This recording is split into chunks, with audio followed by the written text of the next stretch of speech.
L'Église catholique fait mémoire de saint Jean de Bohême et de saint Honoré. Saint Jean de Bohême. Plus de 300 gens auraient illustré ce nom qui signifie « Le Seigneur fait grâce ». Celui que nous fêtons en ce jour fut appelé Népomucène de par sa naissance à Népomuc en Bohême. Saint Jean est étudiant en droit puis devient prêtre et chanoine de la cathédrale de Prague et aussi chapelain de la reine Jeanne. Il s'attire vite la jalousie et la colère du roi Venceslas IV, en refusant de livrer le secret de la confession. Le roi le fait torturer et mettre à mort et son corps est jeté dans la Moldau. C'était en 1393. Il y a aussi d'autres motifs à sa suppression. Homme d'église soucieux de préserver son pouvoir spirituel, il s'opposa aux prétentions politiques du roi en se référant à l'apôtre Pierre, il vaut mieux obéir à Dieu qu'aux hommes. En Bohême, saint Jean Népomucène est le symbole de la réforme catholique.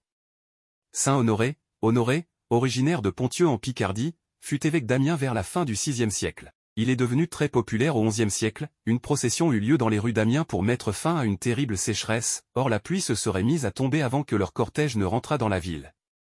Saint Honoré est également le saint patron des boulangers et des pâtissiers.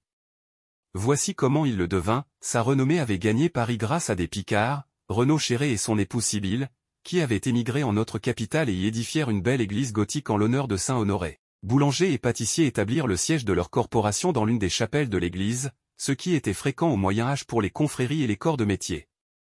Cette église donnera par suite son nom à tout le quartier voisin, le faubourg Saint-Honoré. Bonne fête à ses amis quotidiens, si utiles et serviables que sont nos boulangers-pâtissiers. Comme Honora, Honoré vient du latin honor, honoratus. Saint Jean de Bohême et de Saint Honoré priez pour nous. Évangile. Qu'ils deviennent parfaitement un. Alléluia. Alléluia.